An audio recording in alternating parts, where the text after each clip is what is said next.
सबने सुना है कि रिटायरमेंट के लिए कम से कम 3 करोड़ का कॉर्पस चाहिए होता है, राइट? रॉन्ग। एक्सपर्ट्स की जो मैथमेटिकल मॉडलिंग है जो 2026 के इकोनॉमिक कंडीशंस पे बेस्ड है, ये प्रूव कर देती है कि 3 करोड़ का कॉर्पस एक्चुअली बहुत फ्लॉड है।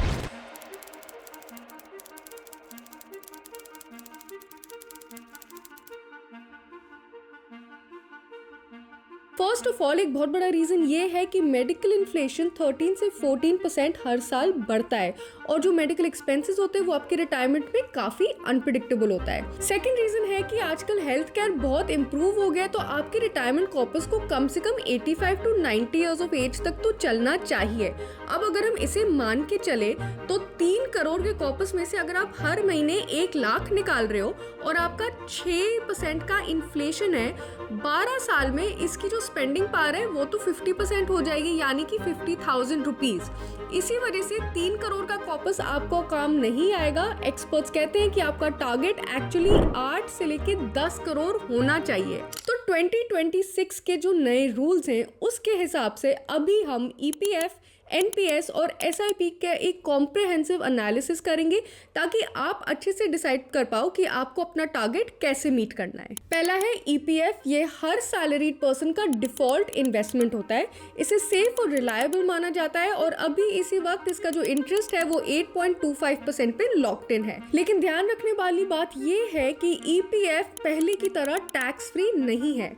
अगर आपका एनुअल कंट्रीब्यूशन ईपीएफ और वीपीएफ को मिला के 2.5 लाख से ज्यादा है तो जो एक्सीडिंग अमाउंट है उस पे जो इंटरेस्ट होगा उस पे टैक्स लगेगा। ऊपर से अगर आप डिसाइड कर लेते हो कि आपको अपने रिटायरमेंट के बाद अपने पैसे ईपीएफ में ही छोड़ने हैं, जो आप इंटरेस्ट अर्न करोगे वो टैक्सेबल होगा, तो ये जरूर ध्यान में रखना। सेकेंड है एनपीएस।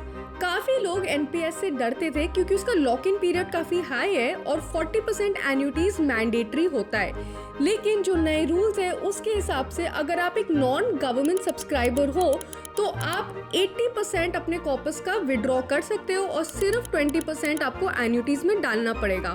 ऊपर से अगर आपका टोटल कॉर्पस 8 लाख या 8 लाख से कम है तो आप 100% विड्रॉ कर सकते हो विदाउट एनी एन्युटीज। और सुनिए, अगर आप ऑल सिटीजन्स मॉडल में हो तो फिर आपको 60 इयर्स ऑफ एज तक रुकने की कोई जरूरत नहीं है। इसका वेस्टिंग पीरियड सिर्फ 15 साल का है। अब बात करते हैं टैक्सेशन की। न्यू टैक्स रिजीम अभी डिफॉल्ट है तो उसमें सेक्शन 80C नहीं है, सेक्शन 80CCD 1B भी नहीं है, लेकिन सेक्शन 80CCD2 अभी भी जिंदा है। और इसका ये मतलब है कि आप अपनी बेसिक पे और डियरनेस अलाउंस का 14% अपने एम्प्लॉयर के थ्रू एनपीएस में कंट्रीब्यूट कर सकते हो। ये टैक्स फ्री होता है और इसका बेस्ट पार्ट ये है कि जिन लोगों की हाई सैलरीज होती है वो यही ट्रिक यूज करते हैं ताकि उन्हें 30% वाले टैक्स ब्रैकेट में बैठना ना पड़े। थर्ड है एसआईपीज। अगर आपको इन्फ्लेशन बीट करना है तो फिर इक्विटीज में इन्वेस्ट करना बहुत ज्यादा इंपॉर्टेंट है, लेकिन गवर्नमेंट की जो नई रूल है थोड़े लोगों को ऑफ पुटिंग लगी। बेसिकली इसके हिसाब से अगर आप इक्विटीज फंड्स को 12 महीने से ज़्यादा होल्ड कर रहे हो तो उस पर long term capital gains tax जो 12.5% है वो लगेगा बिना किसी इंडेक्सेशन के। ऊपर से अगर आप प्योर डेट फंड्स होल्ड कर रहे हो जिनका अंडर 35% इक्विटीज में इन्वेस्टेड है तो उस पर भी टैक्स लगेगा, लेकिन वो टैक्स आपके टैक्स स्लैब के हिसाब से होगा। अब इसी वजह से सेबी ने 1 अप्रैल से एक नया फंड लॉन्च किया है। इसको कहते हैं लाइफ साइकिल फंड, जो आपके रिटायरमेंट की टारगेट डेट को ट्रैक करेगा।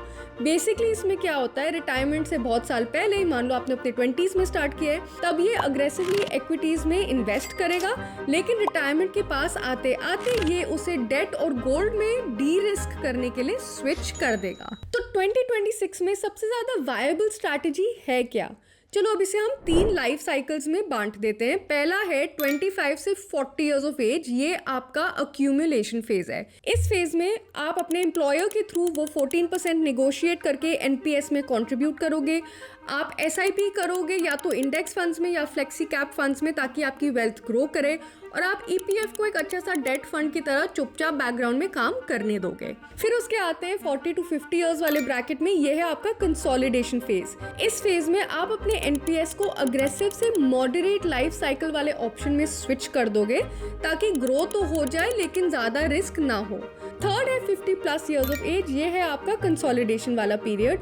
अब इस पीरियड में आपको अपना रिस्क एकदम मिनिमाइज करना है। अपने SIP से आप पैसे निकालोगे और धीरे धीरे इसे फिक्स्ड इनकम या आर्बिट्राज फंड्स में डालोगे, ताकि अगर मार्केट आपके रिटायरमेंट के ठीक पहले गिर भी जाए, आपके फंड्स को कुछ नहीं होएगा। 2026 की बेस्ट रिटायरमेंट स्ट्रैटेजी का मतलब होता है कि आप एक प्रोडक्ट से चिपके ना रहो, आप अपने पोर्टफोलियो को जितना डाइवर्सिफाई कर सकते हो करो। आपको EPF की सेफ्टी, NPS के आर्बिट्राज फंड्स और सेफ्टी की अग्रेसिव कंपाउंडिंग की जरूरत है, ताकि आप अपने 8 से लेके 10 करोड़ का टारगेट हिट कर पाओ। ये वीडियो अगर पसंद आया तो लाइक जरूर करो, अपने फ्रेंड्स के साथ शेयर करो और पैसा सीखो को आज ही सब्सक्राइब करो।